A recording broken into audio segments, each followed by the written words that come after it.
Canadians are told the same thing over and over, like a bedtime story whispered by a polite government official. Our banks are the safest in the world. We watched the 2008 global financial crisis from our couches, clutching our Timbits, feeling smug as Wall Street burned while our Big Five stood tall like indestructible concrete fortresses. But what if that safety doesn't come from genius management or superior regulations? What if that safety depends entirely on one single, massive, overinflated thing that is already starting to crack? In Canada, we don't really have a shared religion, unless you count complaining about the weather or debating whether a donair is a sandwich. But we do have a shared faith, the Church of the Big Five: Royal Bank, TD, Scotiabank, BMO, and CIBC. To a Canadian, these aren't just corporations. They are the bedrock of reality. Think about it. In the US, banks go bust like trendy juice bars. One day you're depositing checks at Silicon Valley Bank. The next day the doors are locked and the CEO is spending more time with family on a private island. But in Canada, a major bank hasn't failed since 1923. That's over a century.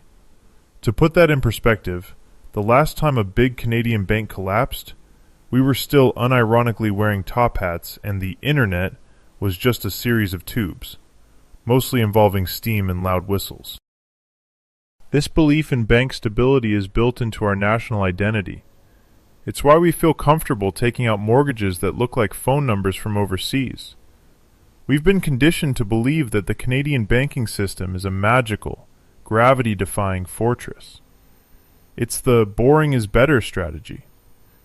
While American bankers were playing high-stakes poker with subprime derivatives in 2008, Canadian bankers were supposedly tucked in bed by 9 p.m., with a glass of warm milk and a balanced ledger. We gape at the chaos down south and think, thank God we're Canadian. We're safe. We're stable. We're different. But here's the fact. Safety is a relative term. In the world of finance, safe usually just means nobody has noticed the problem yet. You see, the Big Five aren't just banks anymore. They have evolved. They've spent the last 20 years pivoting away from being diversified financial institutions into something much more specific. They are, effectively, 3 real estate agents in a trench coat pretending to be a financial system. When you look at the balance sheets of these safe institutions, you don't see a diverse portfolio of innovative Canadian tech startups or world-class manufacturing. No. What you see is a mountain of residential mortgages, a literal trillion-dollar mountain of debt tied to 4 walls and a roof. Here's where the joke comes in. If you ask a Canadian bank what their risk management strategy is, they'll show you a picture of a 500-square-foot glass box in downtown Toronto selling for $1.2 million and say, "Don't worry, the line only goes up." It's like jumping off a 100-story building and saying, "So far so good," as you pass the 50th floor. The emotion here isn't just skepticism, it's a slow-growing dread. Because the safety we brag about isn't based on the bank's strength. It's based on the assumption that the Canadian housing market is an immortal god that cannot bleed. We've tied the entire health of our national economy to the idea that a semi-detached house in a suburb with no transit access should naturally cost more than a villa in the south of France. We've created a system where the banks are too big to fail, because if they do, the entire concept of Canada as a middle-class paradise evaporates overnight.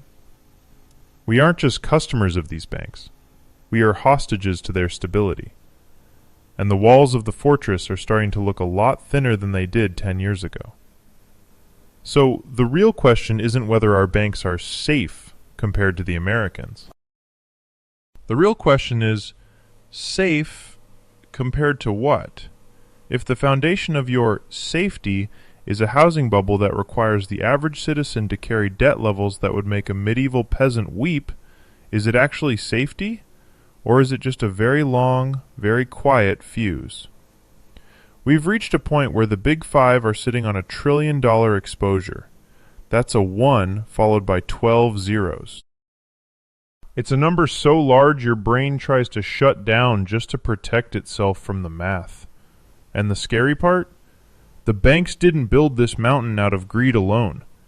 They built it because we, the voters, the homeowners, the investors, demanded it. We wanted the safe gains. We wanted the safe banks. But as interest rates stay higher for longer, and the renewed mortgage monster starts knocking on doors across the suburbs, that word safe is starting to sound more like a dare than a guarantee. When people think of bank debt, they think of a nice couple signing papers for a 25-year mortgage on a suburban bungalow. It feels wholesome. It feels traditional. But that's the Instagram version of the Canadian economy. The reality is much weirder and much more leveraged. The fact is, the Big Five aren't just holding mortgages. They are holding a complex web of real estate-related credit. This includes things like HELOCs, home equity lines of credit. For the uninitiated, a HELOC is basically a magic button that turns your house into a giant brick-and-mortar ATM. Here is the joke. For the last decade, Canadians have treated their homes like a high-interest savings account that also happens to have a kitchen. See a shiny new Tesla you can't afford? Tap the house. Want to go on a spiritual journey to Bali to find yourself? Tap the house. Need a down payment for another investment condo so you can become a passive income mogul on TikTok? Just tap the house again. It's the ultimate infinite money glitch, provided by your friendly neighborhood banker who is more than happy to let you borrow against a value that was hallucinated by a bidding war 3 months ago. But the emotion here is a stinging realization. You aren't actually richer because your house price went up. You're just more heavily collateralized. We've turned our shelter, a basic human need, into a speculative derivative. And the banks, they love it. Because a HELOC is a revolving door of interest that never has to be fully paid back, until the music stops. It gets deeper. It's not just families borrowing, it's the investors. In many Canadian cities, nearly 30 to 40% of the housing stock is owned by people who don't live there. These aren't all multi-billion-dollar hedge funds. Many are mom-and-pop investors who own 5 condos in downtown Toronto, all leveraged to the hilt. Fact: if the rent doesn't cover the mortgage, which is increasingly common thanks to high interest rates, these investors are cash flow negative. They are literally paying money every month for the privilege of owning a glass box in the sky. Why? Because they are gambling on, quote, capital appreciation. Quote, they aren't landlords. They are speculators in a game of musical chairs, where the chairs are made of debt. And then there's the commercial side. You know those giant gleaming office towers in the downtown core? The ones that have been 40% empty since 2020 because everyone realized working in pajamas is superior to commuting 2 hours for a cubicle. Those are on the bank's books too. The joke? We're told the banks are diversified, but their diversification is just different types of buildings. It's like saying you have a balanced diet because you eat pepperoni pizza, cheese pizza, and Hawaiian pizza. At the end of the day, you're still just eating a lot of dough and hoping you don't get heartburn. The emotion here is a growing sense of fragility. We've built a leaning tower of debt where every floor relies on the floor below it to keep rising.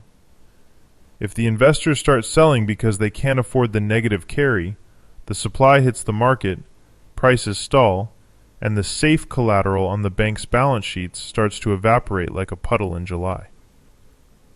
So why isn't everyone screaming from the rooftops? Why aren't the evening news anchors looking directly into the camera and saying, "Hey, we're all standing on a trap door"? It's because of the silent pact. The fact: the Canadian government, the banks, and the media are all incentivized to keep the safety narrative alive. If the banks admit there's a problem, consumer confidence collapses. If the politicians admit there's a bubble, they lose the homeowner vote, which is basically the only vote that matters in this country. The joke: admitting the Canadian banking system is over-leveraged is like admitting your favorite hockey team hasn't won a cup since the invention of the color TV. It's true, it's painful, but we'd all rather just talk about how stable the defense looks this year. The emotion? It's the frustration of being gaslit. You see the prices, you see your friends struggling to pay their bills, and you see the banks posting billion-dollar profits every quarter. You're told everything is fine, while the foundation is literally creaking under the weight of $1 trillion in debt. The system isn't designed to be safe for you. It's designed to be stable for the system. And in Canada, stability has become synonymous with "don't look down." But as any cartoon character will tell you, the gravity only kicks in once you realize there's nothing underneath your feet. Here is the fact that should keep every Canadian bank executive awake at night. In Canada, we don't have those cozy, fixed-rate 30-year mortgages they have in the States. We don't get to lock in a rate and forget about it until the kids graduate college. No, we have a renewal cycle. Every 5 years, like a recurring nightmare you can't wake up from, your mortgage comes due for a readjustment to current reality. Between 2024 and 2026, nearly $900 billion worth of mortgages, almost half of all outstanding residential debt in Canada, is set to renew.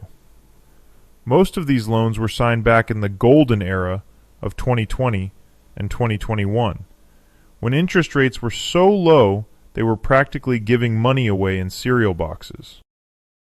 Here is the joke.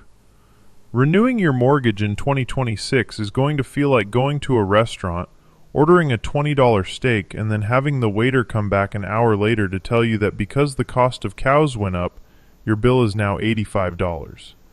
And if you don't pay, he's taking your house. It's the ultimate sticker shock. We've spent years living in a fantasy world of 1% and 2% interest, and now the safe banks are about to hand us the bill for the real world. The emotion?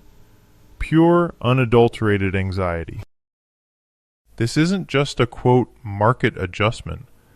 This is a massive wealth transfer from the pockets of Canadian families directly into the provisions for credit losses of the Big Five. The banks aren't worried about you paying your mortgage. They are worried about whether they've saved enough rainy day money for when thousands of people simultaneously realize they can't afford to live in their own living rooms anymore. But here's the secret the banks don't want you to know. They don't even need a housing crash to be in serious trouble. The fact: the entire business model of a modern Canadian bank is built on growth. They need prices to keep rising so that equity keeps increasing, which allows for more HELOCs, more investment loans, and more, quote, safe debt. If prices simply stay the same, the system starts to choke. If the market goes flat for 5 years, the, quote, speculator, who bought 3 condos in Burnaby or North York, suddenly realizes they are losing money every single month on maintenance and interest. They aren't getting the, quote, capital gains they were promised by that guy on YouTube with the veneers and the rented Ferrari. So they sell. And when the speculators sell, the inventory goes up. When inventory goes up, the quote-unquote safe collateral on the bank's books starts to look a lot less like a gold bar and a lot more like a liability. The joke: the Canadian housing market is like a shark. If it stops moving forward, it dies. But in our case, the shark is also the foundation of our banks, our retirement plans, and our national ego. We've built an economy where stability requires a semi-detached house in Brampton to appreciate in value faster than a tech startup in Silicon Valley. It's not just unsustainable, it's hilarious, in a laughing so I don't cry kind of way.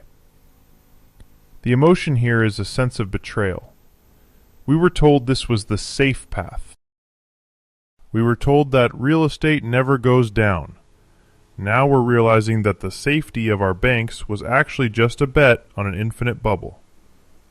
So, as we look at the trillion-dollar mountain of debt sitting on the balance sheets of the Big Five, we have to ask ourselves, are Canada's banks actually the safest in the world? Or are they just the most heavily invested in a single, massive, national delusion? The fact is, the government will do everything in its power to stop the banks from failing. They will extend amortizations to 40 years, they will bring in record numbers of people to keep demand high, and they will probably print money until the loonie looks like monopoly currency. They will protect the banks. But the question is, at what cost to the Canadians? The real question isn't whether the banks will survive. They probably will. They're too big to fail and too polite to quit. The real question is, safe as long as what keeps working? If the safety of our financial system requires every young person in the country to be a debt slave for life just to afford a roof over their head, is that a system worth saving? Or is it just a very expensive cage? Let me know in the comments. Do you think the Big Five are actually indestructible? Or are we just one mortgage renewal away from finding out the truth? I'll see you in the pinned comment to discuss the carnage.